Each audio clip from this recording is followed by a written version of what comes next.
Hello everyone. Before we start, make sure to like and subscribe to the channel, and leave a comment with where you're from and what time you're watching.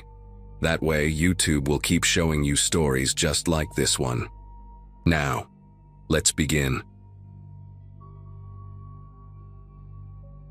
I grew up in a small town in Kentucky, one of those places where everyone knows your name, your business, and your family history 3 generations back. It was 1976, and I had just turned 17. My world revolved around school, church, and the occasional drive-in movie with my best friend Ellie. My father ran a modest hardware store on Main Street, and my mother was the type of woman who ironed pillowcases and insisted on saying grace before every meal, even at breakfast. It was a quiet, predictable life. That was until I got involved with Caleb Turner. Caleb was the son of Judge Raymond Turner, the kind of man who walked into a room and silence followed him. Everyone in town either feared or respected him. Caleb, though, wasn't like his father. He was charming in a way that made girls forget their upbringing. He had this lazy smile, sun-bleached hair, and a way of talking that made you feel like you were the only person in the world. We started seeing each other in secret that summer. I didn't tell anyone, not even Ellie, mostly because I knew what people would say, that I wasn't good enough for him. When I found out I was pregnant, I was sitting on the edge of my bed, holding a drugstore test I'd bought 2 towns over just to avoid being recognized. My hands were shaking so badly I almost dropped it. Caleb was the first person I told. I was scared, sure, but part of me believed he'd take care of it, that we'd figure it out together. He didn't say much at first, just sat there staring at the floor, biting the inside of his cheek. The next day he came back and told me his family would take care of everything. I didn't know then just how literal he meant that. Within a week, everything in my life changed. My parents were told I'd had a breakdown. That's the word they used, breakdown. I was suddenly unwell, and it would be best if I stayed somewhere quiet to recover. They sent me to stay with some distant cousin of my mother's in a rundown farmhouse nearly 50 miles away. No phone, no car, no way to contact anyone. My father didn't even drive me there, Caleb's uncle did. He didn't say a word during the entire ride. I remember staring out the window the whole way, watching the trees blur past, and feeling like I was being erased. The farmhouse was old and smelled like dust and mothballs. The woman I was sent to stay with, Aunt Margaret, though I'd never met her before, was in her late 60s, wore orthopedic shoes, and always kept her curtains drawn. She never asked questions, never offered comfort. Her house had no television, no radio, and the only books were religious pamphlets and an old Bible with pages so thin they crinkled when you touched them. I spent most of my days staring out the back window, watching the empty fields shift with the wind, waiting for something, anything to happen. It was like time had stopped. At night, I'd lie awake and listen to the sounds of the old house, wood creaking, wind slipping through cracks, distant coyotes. I wasn't allowed to go into town.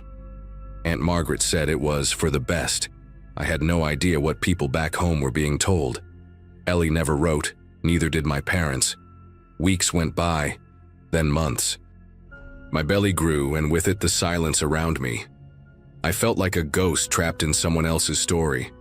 Sometimes, I'd talk to the baby just to hear my own voice. I remember whispering, "I don't know what they're doing to us, but I promise I'll get you out." Then one morning, I heard voices outside. I peeked through the front window and saw Judge Turner's black Buick parked in the dirt driveway, dust still swirling around the tires. He didn't come in. Instead, he spoke with Aunt Margaret on the porch, low and calm. She kept nodding, eyes fixed on the ground. After he left, she brought me a suitcase and said I needed to pack. "They found a better place," she said. No details, no answers. I asked where we were going. She didn't answer, just pointed to the suitcase and walked out of the room. That night I didn't sleep. I kept thinking, what if I disappeared completely? The next day, Caleb showed up. It was the first time I'd seen him in months. He looked thinner, paler, like he hadn't been sleeping either, but he wouldn't look me in the eye. He just stood by the door while Aunt Margaret handed him the suitcase. Then he muttered something about a clinic in Ohio and that They would pay for everything. I told him I didn't want to go anywhere. I begged him to tell my parents the truth. That's when he finally snapped. Said it was too late for all that things had already been handled. I didn't know what that meant exactly, but the way he said it chilled me to the bone. I didn't go to the clinic. That night, while Aunt Margaret was asleep, I grabbed the suitcase she packed for me and snuck out the back door. I walked for what felt like hours, following the road with nothing but the moonlight and the sound of gravel crunching under my shoes. Eventually, I found a gas station with a payphone. I had no money, but the clerk, this skinny kid with long hair and a kind face, let me make a call. I dialed the only number I could remember by heart, Ellie's. When she picked up, I barely got the words out. All I said was, "It's me. I need help." Ellie showed up 6 hours later, driving her brother's beat-up Chevy Nova. When she saw me, she burst into tears. She told me everyone thought I'd been committed to some private facility out west, that my parents had been told not to visit, and that I'd asked for space. Caleb apparently had gone back to school like nothing happened. I stayed with Ellie and her family for a few weeks, hidden in the basement.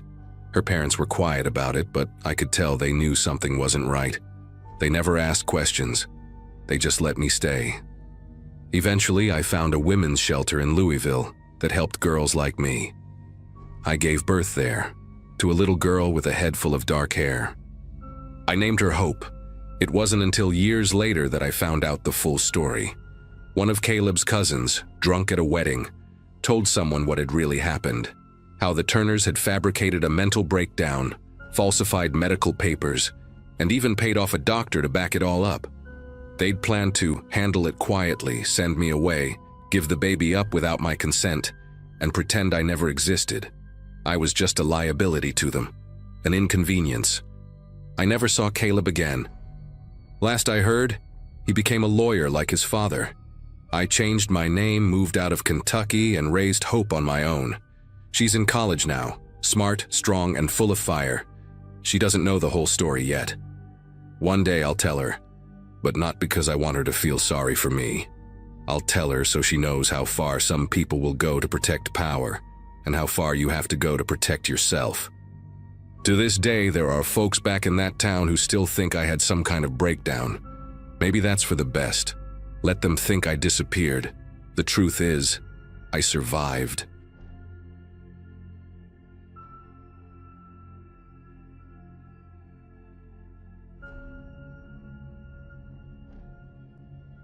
I'm not a superstitious person.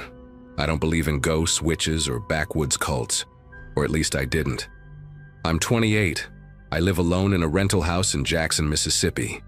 And until a few weeks ago, my biggest worries were rent and a weird noise my car makes in reverse. I like hiking on weekends, mostly to clear my head.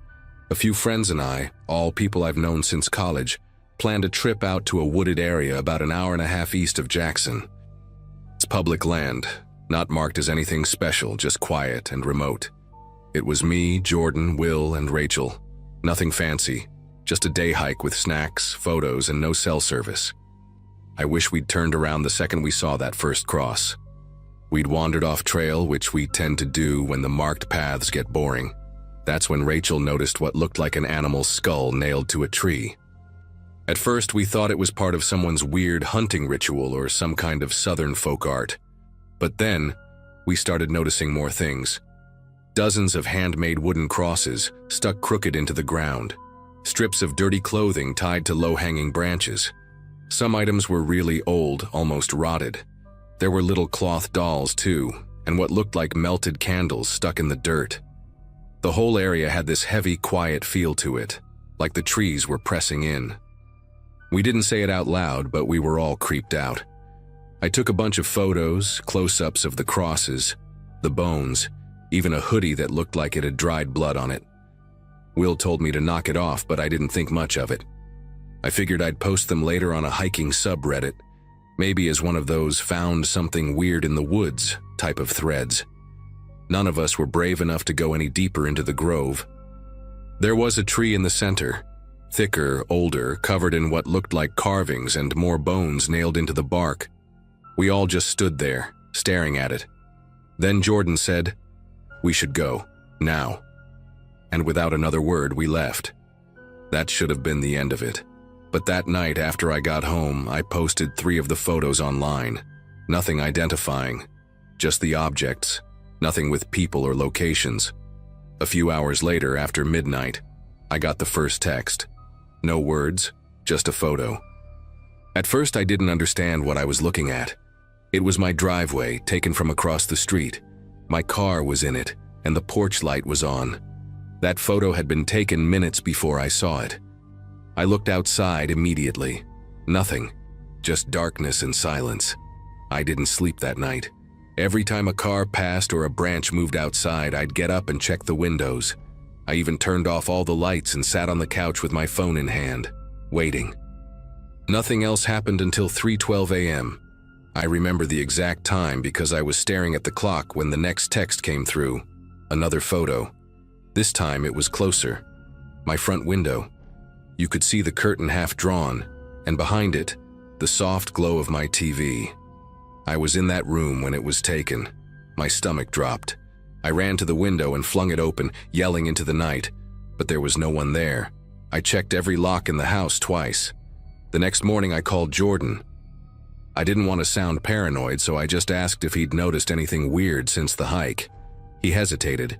Then he said he'd gotten a message too, but his was just a blank screen. No image, no text. Rachel and Will hadn't gotten anything, at least not yet. We all felt uneasy, like maybe we'd wandered into something we weren't supposed to see. I deleted the post and the photos immediately, but it felt too late. That day, I installed a security camera above my door, even though I live in a decent neighborhood. It didn't make me feel any safer. That night, I didn't get a text. I thought maybe it was over. But in the morning, when I checked the footage from the camera, there was a person. At 2:47 a.m., someone walked up to my front steps and just stood there for nearly 5 minutes. They never knocked, never rang the bell, just stood there. The footage was grainy, but I could see a hood, dark jeans, and what looked like something hanging from their neck, maybe a necklace or a bone. At one point, they turned and looked straight at the camera, but their face was completely obscured by shadow. I called the police, showed them the footage. They took a report, but nothing ever came of it. By the end of that week, Rachel texted us saying her cat had gone missing. She was crying on the phone, said she found her back door open that morning, but she always locks it. She lives alone too, and now she won't stay in the house without her brother over. Will hasn't said much since. He's not the type to show emotion, but he looked shaken last time we talked. He said he's been hearing things at night, branches breaking, soft knocking. We all agree on one thing. Whatever that place was, we shouldn't have touched it, shouldn't have photographed it, and we definitely shouldn't have posted it online. I started keeping the lights on at night, even in rooms I wasn't using. I felt watched, constantly. Every time I took out the trash or went to my car, I'd feel like someone was just out of view. The texts didn't stop, but they changed. No more photos, just single words. Repent. Return. Watch. Sometimes, nothing at all. Just the sound of the notification at 2 or 3 in the morning. I stopped opening them. I changed my number, but it didn't matter. The messages kept coming from random, untraceable numbers. It was like they weren't meant to be replied to, just reminders that someone was still out there. A few days later, I came home to find something nailed to the tree in my backyard. It was a small, crude wooden cross with what looked like feathers and string wrapped around it. I have no idea how someone got back there. I have a locked gate and my backyard is fenced in all the way around. I called the police again, but like before, they just took the report and left. That night I slept in my car, parked 2 blocks over. I didn't want to be near the house. I didn't want whoever was doing this to know I was still there. Then, one day, it just stopped. No more texts, no figures on the camera, no weird noises outside. The air around the house even felt different. Lighter somehow. I never found out who sent the photos or who left that cross. None of us did. Jordan moved out of state. Rachel stopped hiking altogether. Will deleted every social media account he had. We don't really talk much anymore. I think we're all trying to forget it, like ignoring it will make it go away for good. But I know better. I still think about that tree sometimes, the carvings, the bones, the way it looked like it had been used for years. I don't hike off trail anymore. Hell, I barely leave town.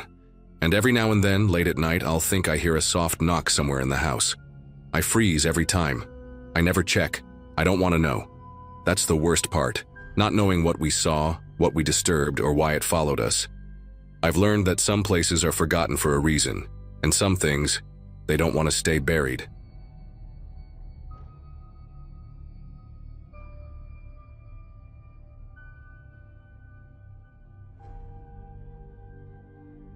I grew up in a small town in Nebraska that barely shows up on a map. The kind of place where everyone knows your name and your family's business. I'm 28 now, but what happened when I was 14 still sticks to the back of my mind like something unfinished. Back then, Halloween was the biggest thrill of the year. It wasn't about candy anymore. It was about messing with old Mr. Delvin.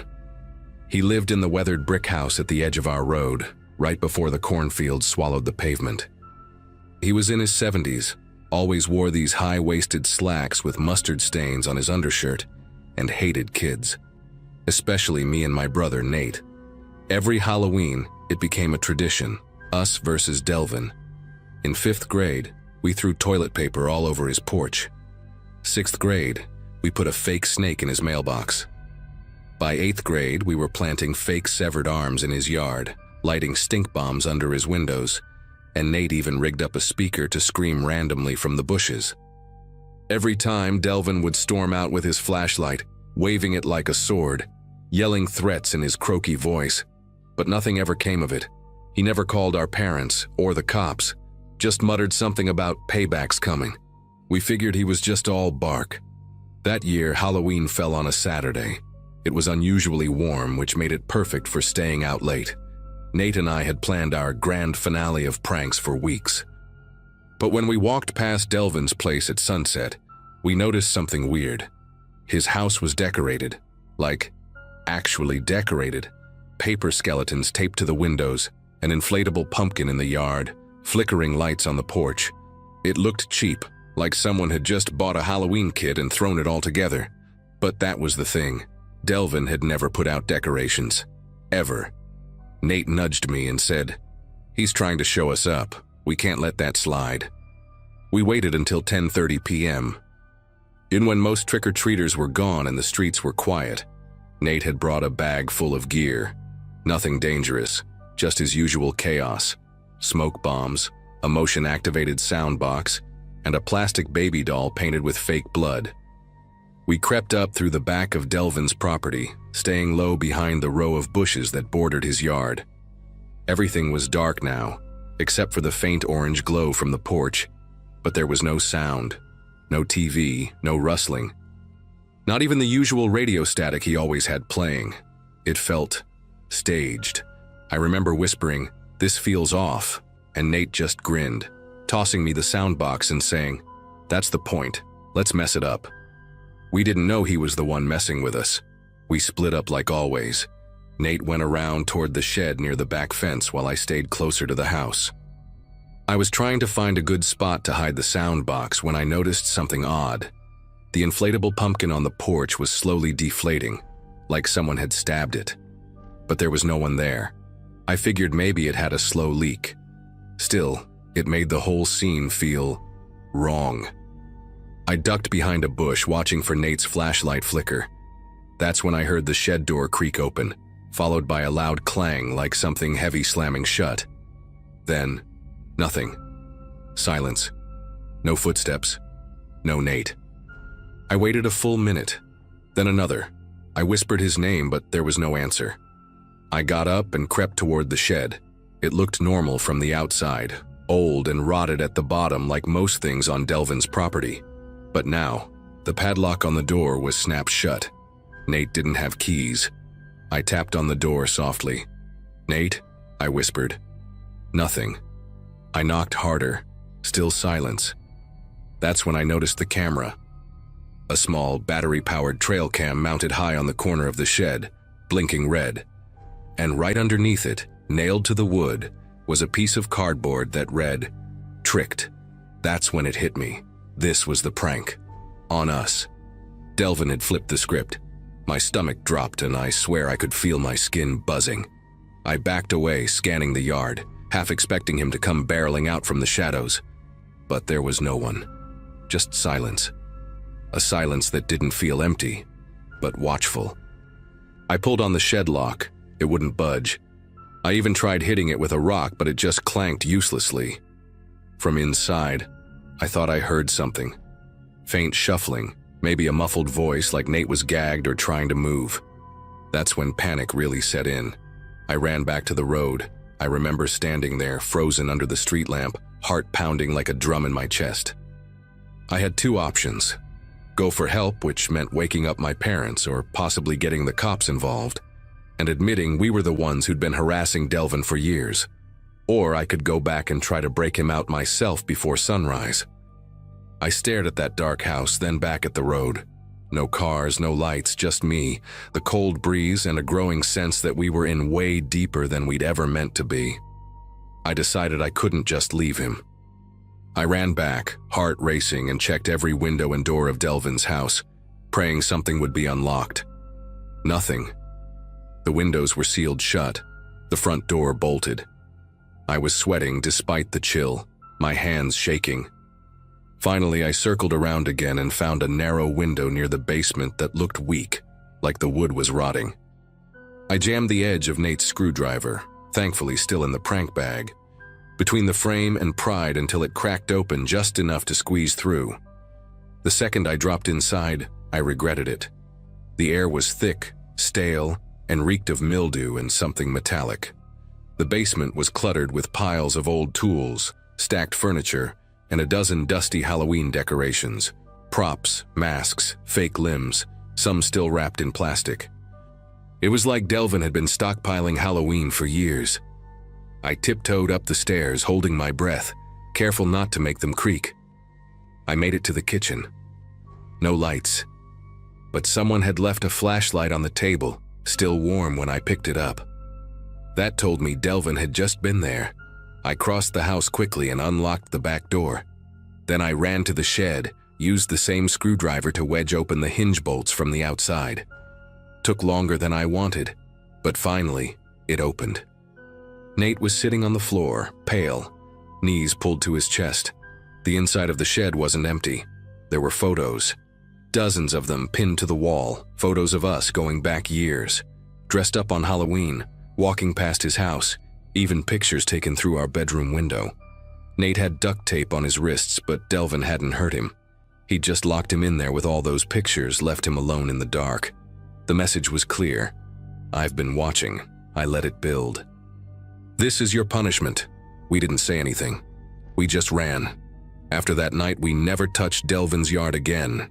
He never spoke to us, never called the cops, and never mentioned it, not once.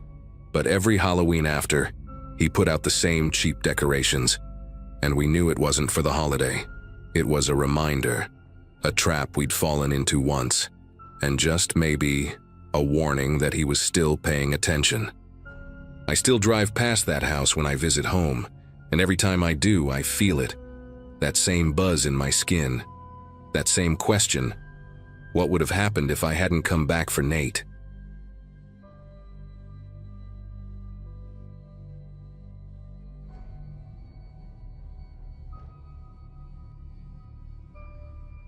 I've never posted anything like this before, but after what happened last year, I just need to get it out. Maybe someone's been through something similar. I'm 20 now, but this all happened when I was 18, senior year of high school. I live in a small town in Illinois where everyone kind of knows everyone, and nothing stays secret for long. That's part of what made all of this so much worse. I was dating someone new at the time. Her name was Brooke, and things were honestly going great. But then I reconnected with someone from my past, a girl named Megan, who I hadn't talked to since middle school. Megan and I used to date back in 7th grade, if you can even call it that. We'd hold hands during lunch and text nonstop after school. Nothing serious, we were kids. But she reached out to me on Instagram one night out of nowhere, She said she saw one of my posts and just wanted to say hi. It started casual. We exchanged a few messages, laughed about old times, and I told her I was dating someone. She didn't seem to care, just said she was happy for me and that she'd love to catch up sometime. I figured it was innocent. I mean, we were kids back then and I didn't think she still had feelings. At first, it really did feel harmless. We texted here and there, nothing flirty, just catching up on life. She had moved to a nearby town about 30 minutes away, was working part-time, and sounded like she had her life together. But over time, the messages started coming more often, then longer, then at weird hours, like 2 or 3 a.m. I didn't reply to those, obviously, but I'd wake up to paragraphs about how she missed the way we used to talk, how she never got over me, and how seeing me with Brooke made her feel physically sick. That was the moment I knew something was off. I showed Brooke the messages. She laughed it off at first, but deep down I could tell it bothered her. Things escalated fast after that. Megan started showing up in places she had no reason to be. One Saturday, Brooke and I went to this little diner we always go to, and Megan just happened to be there, alone, sitting in a booth across from ours, pretending not to notice us. She didn't order anything. She just sat there, staring. I tried to ignore it, but Brooke was shaken. Later that week, Brooke started getting weird DMs from a burner account. No profile picture, no name, just nasty messages saying stuff like, "He'll leave you like he left me," or "You're just a placeholder." At first, we thought it was some random troll, but then the account started sending personal photos, stuff I had only ever sent to Megan back when we were kids. That's when it really hit me. Megan must have kept those photos for all those years, stuff from middle school. Embarrassing, dumb things I never thought would resurface. She had edited them to look recent and started leaking them into group chats at school. Not just to Brooke, but to other classmates too. I got messages from people I hadn't talked to in months, some pretending to be concerned, others just gossiping. In a small town like ours, that kind of thing spreads like wildfire. People whisper in hallways, laugh behind your back, and suddenly I wasn't just the guy with a stalker ex. I was that guy from the pics. I felt exposed in a way I can't even describe. It was humiliating. Brooke tried to stay strong through all of it, but I could see the stress wearing her down. She stopped posting on social media, barely talked at school, and eventually asked if we could take a break. I don't blame her. She didn't sign up for any of this.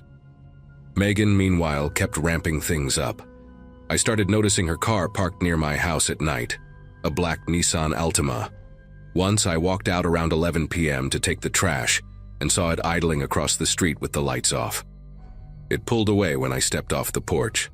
Another time, someone knocked on my bedroom window around 2 a.m., but when I looked outside, there was no one there, just that same car parked half a block down. I tried going to my parents, but they didn't really take it seriously. My dad just said, "Girls get emotional, it'll pass," and my mom told me to block her. But it wasn't that simple. She'd just make new accounts, different usernames, same twisted messages. Eventually, I started losing sleep. I'd stay up most nights checking the front window, scrolling through my DMs to see if she'd sent something else. Every time my phone buzzed, my stomach dropped. I was scared, man.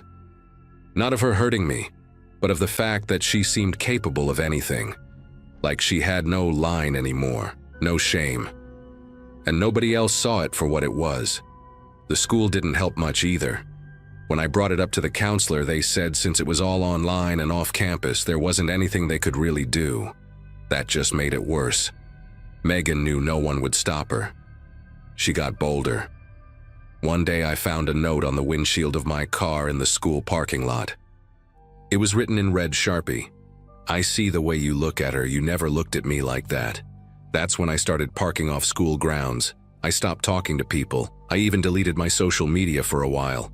But somehow she always found a way to remind me that she was still watching. The last straw was the night she showed up at Brooke's house. Brooke called me crying, saying someone had been knocking non-stop on her bedroom window, and then disappeared when her dad came out with a flashlight. She swore she saw Megan's face in the window just before she ducked. That night, I drove straight over there and called the police from the driveway. They took the report, but without evidence. There wasn't much they could do. Megan denied everything, obviously, and claimed we were harassing her. I don't know how she flipped it like that, but after that, Brooke's parents made her block me too. They didn't want anything to do with the mess anymore. After that night, it just stopped. No more DMs, no more fake accounts, no more parked car. Megan vanished completely from my life like none of it had ever happened. I don't know if someone finally talked to her, or if she just got bored, or if she moved on to someone else. I never found out. But the damage was done. Brooke and I never really got back together. A few classmates still whisper about the Megan thing even now, like it's some inside joke. I just keep my head down. I don't talk about it much offline because people either don't believe me or they think I'm exaggerating. I've checked Megan's Instagram a few times since. Not proud of it, just curious. Last I saw, she got engaged to some guy from another town. Smiling, happy, completely normal-looking life. Part of me wonders if he knows. If she told him anything about how obsessive she got. Or maybe she really did change. Maybe I was just a chapter she lost control of. Either way, I'll never understand how someone I barely dated as a kid could mess up my life so badly years later. It doesn't make sense to me. To this day, I don't know what triggered her to go that far. It's like something snapped and she just fixated on me. Like I owed her something. I still get anxious when I see a black Nissan Altima. I still hesitate to accept follow requests from accounts I don't recognize. It's been almost 2 years now, and I wish I could say I've moved on completely, but I haven't. Sometimes I still wonder if she's watching, if she's waiting for something, or if one day I'll just wake up and it'll all start again out of nowhere, just like it did the first time.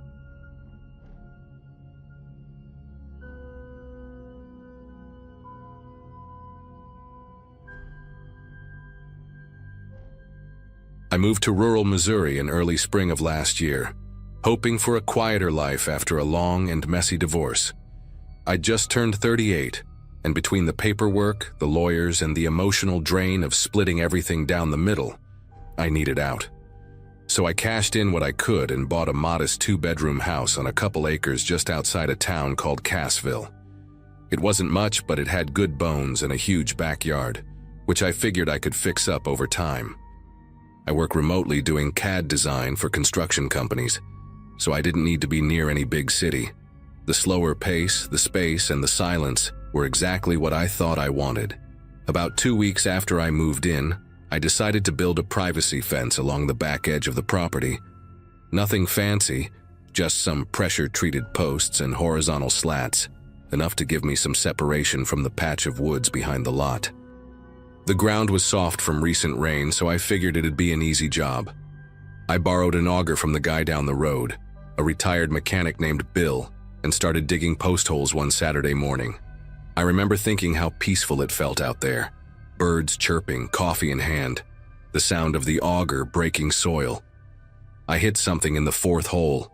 At first, I thought it was a thick root, so I got down on my knees and dug with a hand trowel, but it wasn't a root.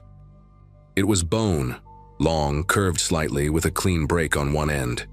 At first I thought it might have been a deer femur or something, until I uncovered what looked very clearly like part of a skull. Not a full one, just the upper portion, but enough to tell it wasn't from any animal I recognized. The soil was packed tight around it, but the way the pieces were clustered made me freeze. It didn't look like one bone. It looked like a buried body. I covered it back up almost immediately and went inside. I wasn't sure what protocol was for something like this, but I figured the sheriff's department would know. I called the non-emergency line, explained what I'd found, and within an hour, Sheriff Dalton himself showed up. Middle-aged guy, clean-shaven, wore his uniform like he'd stepped out of a catalog. He was polite but distant, more like someone checking off a box than someone genuinely curious. I showed him the spot, even pointed out where the bone was, but he didn't seem all that interested. He barely looked at it before saying, "Probably just a cow or a hunting dog. People used to bury animals all over these lots back in the day." I asked if he was going to have it tested or send someone out, and he just shook his head. Wouldn't be the first time someone mistook animal bones for human. Something about the way he dismissed it didn't sit right with me. I mean, I'm no expert, but I've seen my share of animal bones. This was different. Too smooth, too rounded, and the way the pieces were shaped felt unmistakably human. But I didn't push it. He was the sheriff, and I was just the new guy in town. After he left, I sat on my porch for almost an hour, trying to convince myself it really was nothing. Still, I couldn't bring myself to keep digging that day. I packed up the tools and figured I'd wait until the following weekend, just to give myself some mental space. On Monday morning, something strange happened. I was working in the kitchen when I saw a dark SUV pull into my driveway. At first, I thought it was Amazon or someone lost, but it wasn't. It was Sheriff Dalton again, this time out of uniform, wearing jeans and a flannel, holding 2 coffees in a cardboard tray. I opened the door, and he gave me this easy smile, like we were old friends. Said he was in the area, and thought I might want to talk more about the backyard. I invited him in, mostly out of politeness, and he handed me a coffee like it was some kind of peace offering. We sat at my kitchen table, and after a bit of small talk, weather, fishing, local diner specials, he leaned in a little and asked if I'd thought about selling. I blinked, caught off guard. He said something like, "I've always liked this patch of land. Wouldn't mind picking it up myself if you're ever thinking of moving again." I laughed awkwardly and said I'd only just moved in, and he nodded like he expected that. Then he added, "But if you are thinking about it, I could offer cash, off the record. Wouldn't need to go through any of that real estate red tape." His tone was casual, but something in his eyes felt too focused, too rehearsed. The rest of the conversation blurred. I remember feeling this pressure in my chest, like my instincts were screaming at me to not take the offer. When he finally left, I stood at the window and watched him drive away, and that's when I noticed something else. There was dirt on the wheel wells of his SUV. A lot of it. Fresh, like he'd been somewhere off-road recently. I wouldn't have thought twice about it, except that it was the exact same red-tinted mud from my backyard. The kind that sticks like clay and takes days to dry. That night I couldn't sleep. Every creak in the house sounded louder. I kept replaying the way the sheriff looked at me, the dirt on his car, the forced friendliness. I finally got up around 2 a.m. and went out with a flashlight to look at the fence line again. I stood over the spot where I'd dug before and just stared at it, half expecting something to be missing. Sure enough, the ground was different. Not by much, just a slight change in the way it was packed, a faint indentation, but it was enough to know someone had been there. I hadn't touched it since Saturday, and I sure as hell hadn't gone out there after the sheriff's visit. So who had? I decided right then I wasn't letting this go. The next morning I called a friend from college, Jason, who worked in Springfield as a forensics tech. I told him just enough to raise concern, but not enough to implicate anyone. He agreed to come by that weekend with some equipment to check the soil and maybe take a sample. I felt better just knowing someone I trusted would be involved, but the relief didn't last long. 2 days before Jason was supposed to arrive, I came home from the grocery store to find my front door slightly open. Nothing was stolen, nothing broken, but my laptop, which had been on the dining table, was gone. And that was the only thing missing. I didn't report it. Honestly, I didn't know who I could trust. If the sheriff really was involved in something, what was I going to do? Call his office and have them send him back out? I felt like I was suddenly in over my head, like I'd stumbled onto something I was never meant to see. That weekend, Jason still came, but by then the hole had been filled in completely. Not by me. The dirt was packed harder than before, and someone had even tossed a few rocks on top, like they wanted to make it look older. Jason took a soil sample anyway, but nothing ever came of it. He said there weren't enough trace elements to determine anything conclusive. Could have been anything, he said, but I could tell he didn't believe that either. A month later, I put the house back on the market. I didn't tell anyone why. I sold it to an older couple who wanted to retire someplace quiet. I still feel guilty sometimes, but I just wanted out. I never heard from Sheriff Dalton again, and I never saw his SUV in the area after I left. I've moved twice since then, and I still don't feel completely at ease. Every time I see a patrol car, I get that tight feeling in my chest again. I don't know what was buried in my backyard or who put it there, but I know it wasn't a cow. And I know for a fact that some people will do a hell of a lot to keep things buried.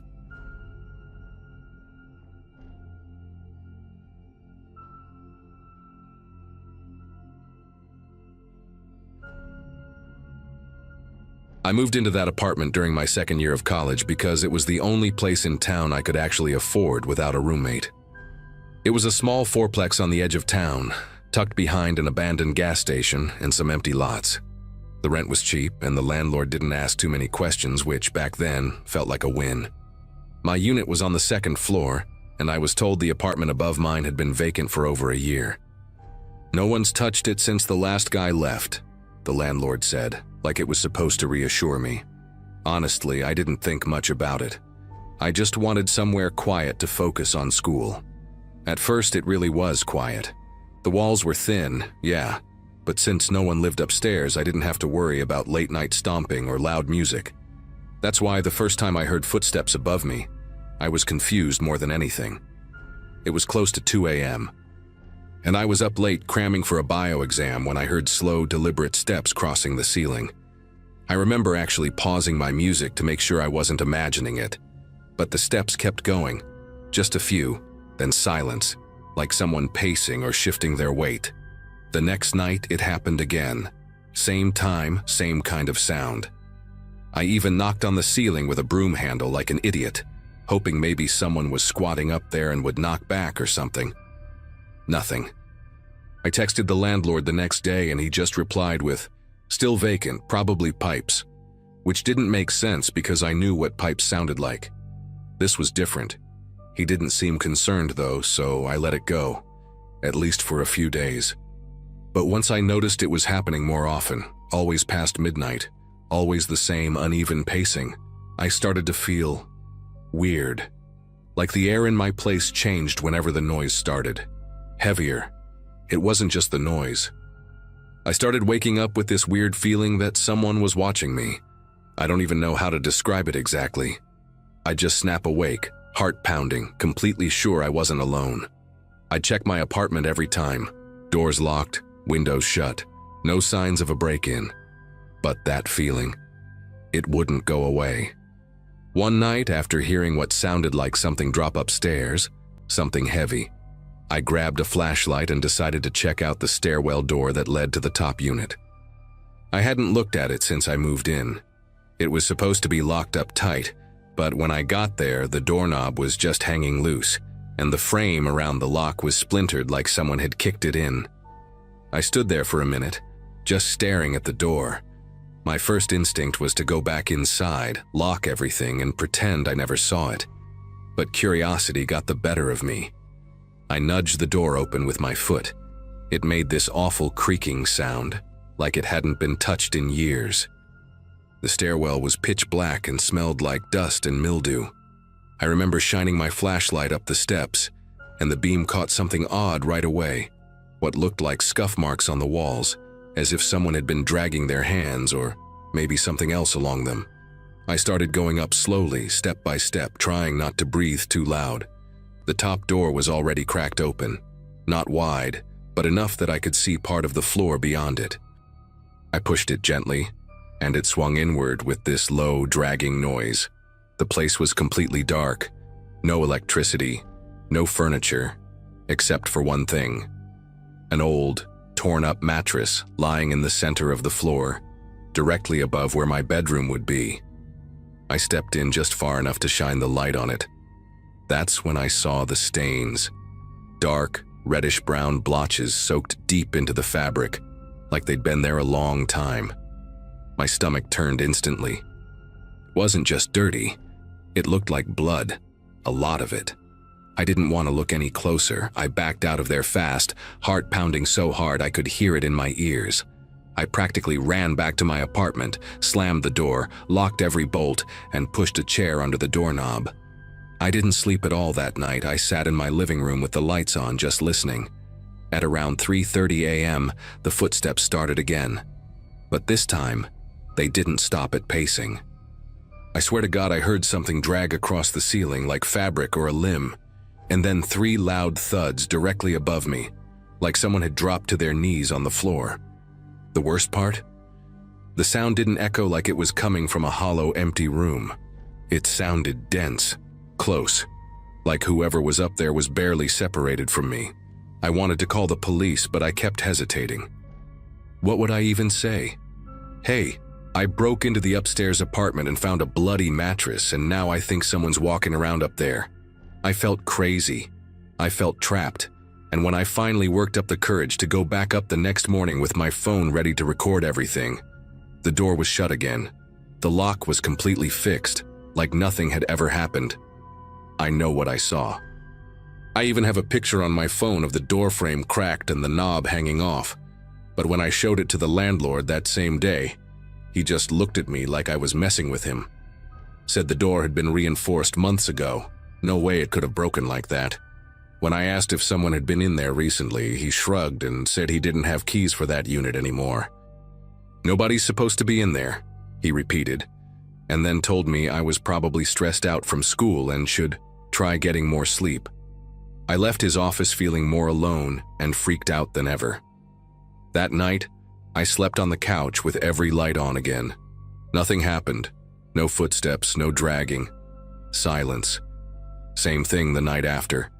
It was almost like whatever had been going on just stopped. But the quiet wasn't comforting. It felt worse somehow, like something was waiting. I started avoiding my apartment as much as I could, staying late at the library, crashing at a friend's place when possible. I didn't want to be there, not alone. The feeling of being watched never really left, even during the day. I'd catch shadows moving out of the corner of my eye. I stopped sleeping properly, stopped focusing in class. 2 weeks later, I came back from a weekend out of town to grab more clothes.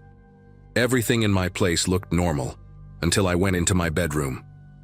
Right above my bed, in the exact spot I used to hear the noises, there were 3 perfect dents in the ceiling drywall. Small, circular, spaced like knees would be if someone had dropped down hard. I stared at them for a long time. They hadn't been there when I left. I didn't even unpack. I left that night and never slept there again. Ended my lease early and never looked back. I didn't tell anyone else about it. Who would believe me? It's been over a year since then, and I still think about that place all the time. I've tried to rationalize it. Maybe someone was squatting up there. Maybe I imagined half of it. But none of it adds up. The broken lock that was suddenly fixed, the bloody mattress, the dents in the ceiling, the silence that felt too intentional, and that horrible, heavy feeling that someone was always just right above me. I don't know what was in that apartment. I don't want to know. All I can say is something was wrong with that place, and whatever it was, it knew I was there.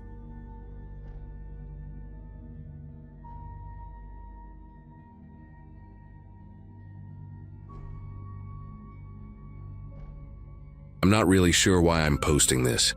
I guess part of me still needs someone to tell me I didn't imagine it, that what happened at that cabin was real, and I'm not just losing my mind.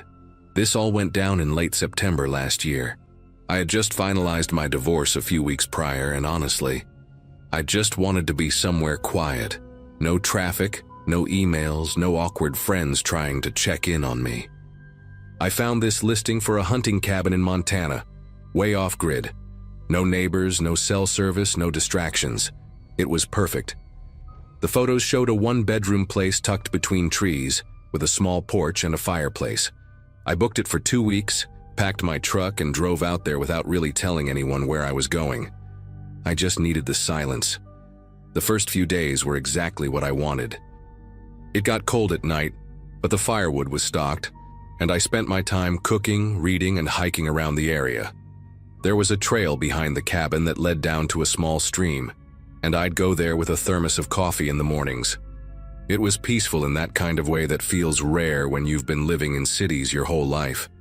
But around day 4, little things started to feel off. Nothing dramatic at first, Just things like my bag of trail mix being lighter than I remembered, or a cold draft at night even though I swore I'd locked the door. I chalked it up to being in my own head. I mean, I was alone and going through a lot emotionally, so maybe I just wasn't tracking things properly. But then I noticed the muddy footprints, not inside the cabin but on the porch. They looked fresh too, like someone had stepped there recently. It hadn't rained in a couple of days, but the ground out back near the stream was still damp, and the prints looked like they came from someone circling the cabin, not just passing through. I stared at them for a while, trying to come up with some explanation that didn't involve another person. Maybe an animal, but they were clearly boot prints. Human. That night I barely slept. I kept hearing these random creaks on the roof, almost like someone walking up there real slow.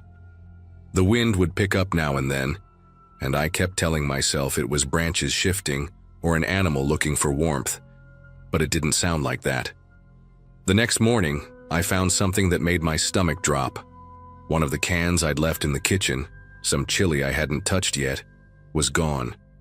Not misplaced, not moved, just straight up gone.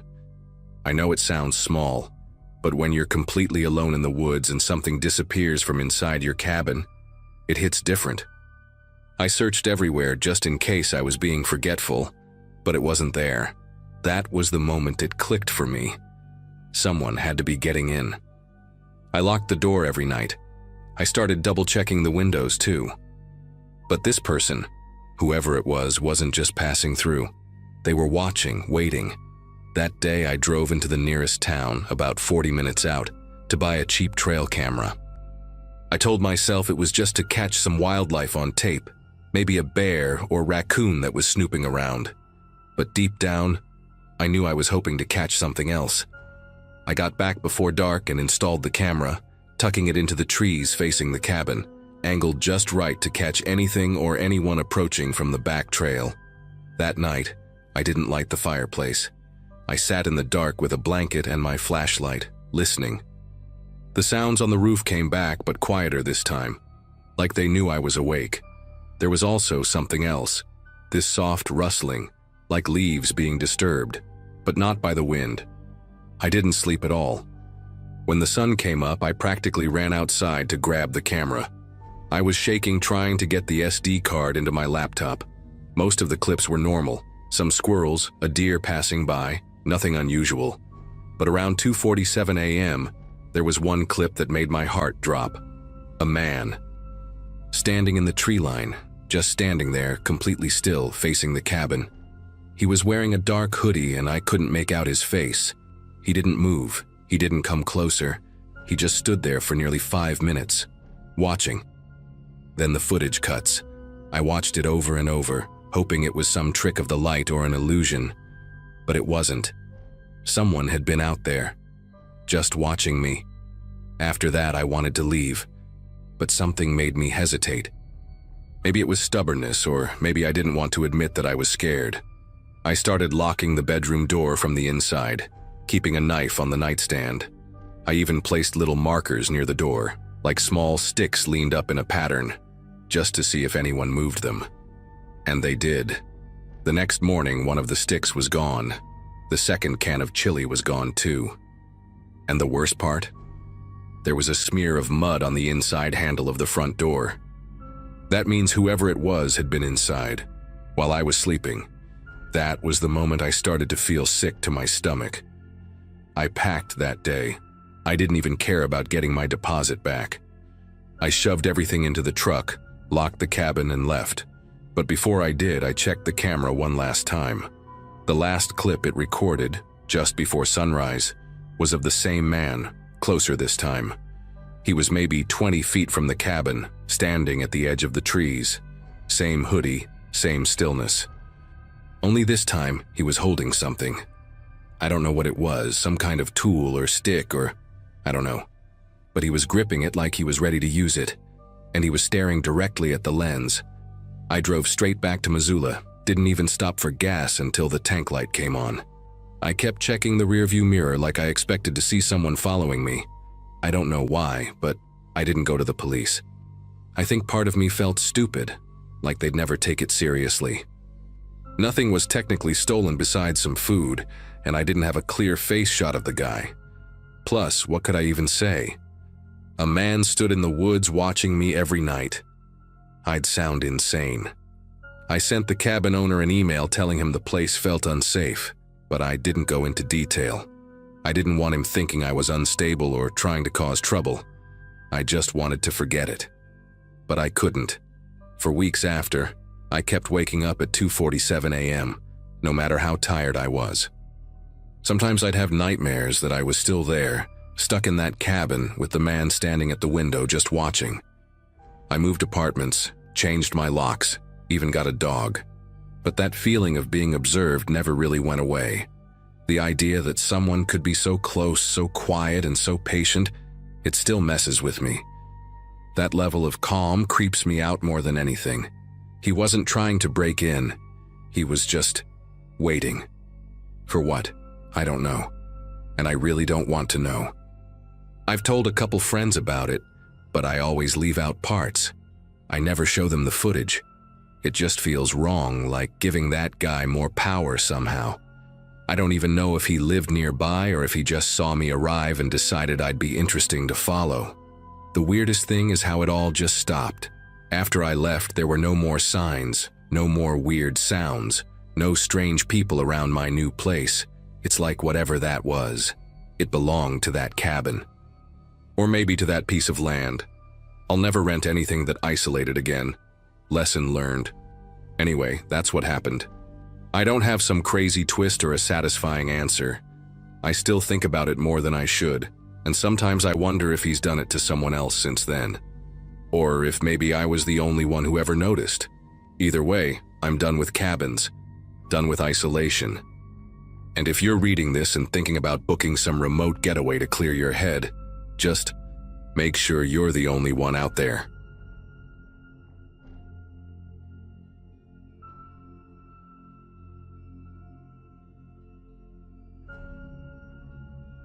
I'm 32 now, but this happened when I was 25, right after I had moved back to Arkansas to help my dad after his stroke.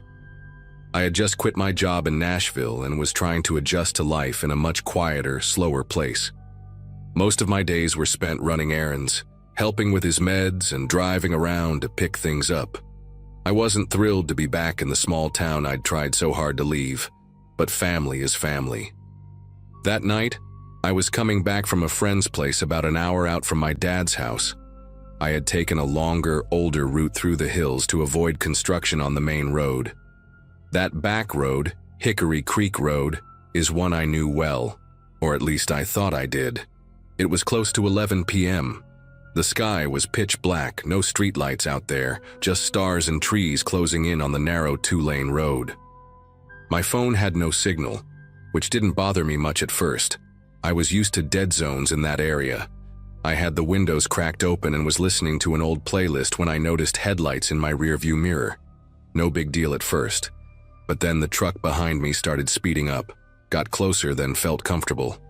I could tell it was an older pickup, maybe late 80s, early 90s by the boxy shape and the way its headlights shook when it hit bumps.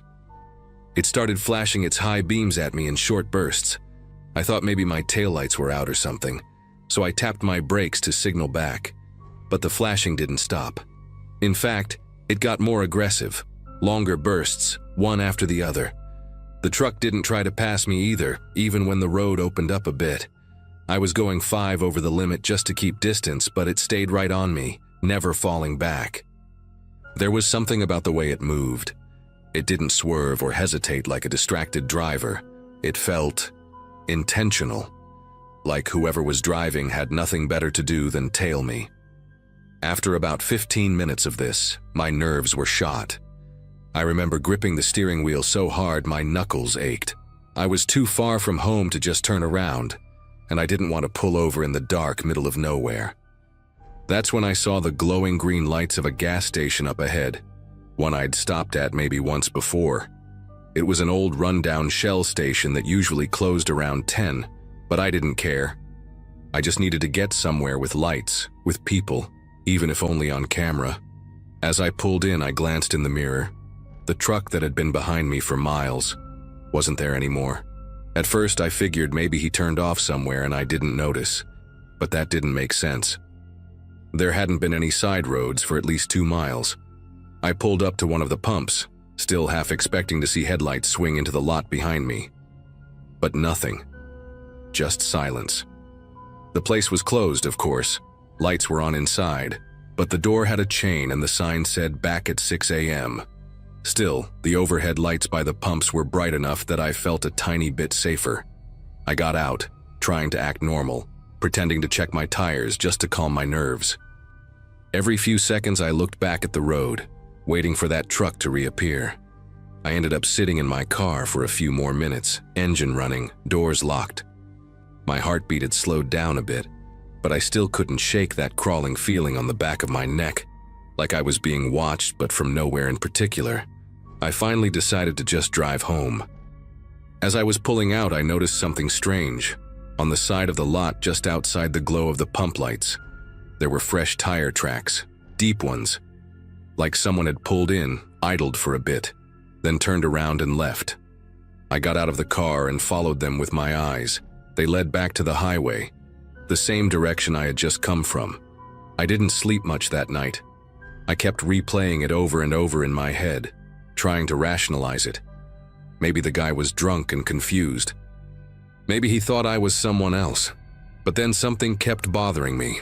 The next morning, I couldn't let it go. I called the gas station and asked if they had security cameras. The guy on the phone, his name was Marcus, I think, said yeah, they had footage. And when I explained what happened, he offered to check. I drove back there around noon, still shaken but needing answers. When I walked in, Marcus looked confused. He told me something that made my stomach drop. He said the camera by the pumps showed my car pulling in at exactly 11:08 p.m. But here's the part that doesn't make sense. 5 minutes earlier, at 11:03, that same old truck had already pulled in. Same shape, same lights, even the flickering left headlamp I remembered. It idled at the edge of the lot for a full 2 minutes, then backed out and drove away. There was no footage of it ever following me. According to the cameras, it was gone before I ever got there. I asked Marcus if he was sure, if there was maybe a gap in the footage or a blind spot. He rewound it again, played it back frame by frame. My car pulls in, empty road behind me. No truck, no headlights, just me. I felt sick to my stomach. That truck was inches from my bumper the whole way there, flashing lights like crazy. I saw it. I felt it. There was no way I imagined that. And yet somehow, it had been there before me. I stood in that gas station lobby with a pit in my chest, trying to make sense of it. Marcus just kind of shrugged and said, "This isn't the first time someone's asked me to check footage like this." That line stuck with me more than anything else. The way he said it, like this wasn't rare, like that truck had followed others too. I pressed him, but he didn't say much else. Just that sometimes people stop in and ask about weird trucks or figures in the lot, and sometimes the cameras show things that don't line up. He said most people just leave and don't come back. I guess I'm one of them now. I thanked him and got in my car, and before I pulled out, I looked around the lot one more time. No tire tracks this time, no flickering headlight in the trees, but I still felt like something was out there, watching. I've taken that same road maybe 3 times since then, always during the day and never alone, but I never saw that truck again. Still, to this day, I can't explain it. How it could have been behind me, riding my bumper for miles, and then be at the station before I even arrived. No license plates, no driver ever seen, no record of it behind me. I know what I experienced. I felt it. The pressure, the fear, the way the lights blinded me through the rearview mirror like someone trying to warn me or intimidate me. I just don't know which. I've told this story a few times over the years, but I usually leave out the security footage part. People already give me weird looks when I tell them the truck disappeared. But sometimes I go back to that night and think, what if the truck wasn't trying to hurt me? What if it was trying to stop me from getting somewhere? Or maybe, what if it was trying to get there first? I don't have answers, just memories, and the kind of fear that doesn't go away with time. Just thought I'd share in case someone else out there's seen it too. An old pickup. no plates, always flashing its brights.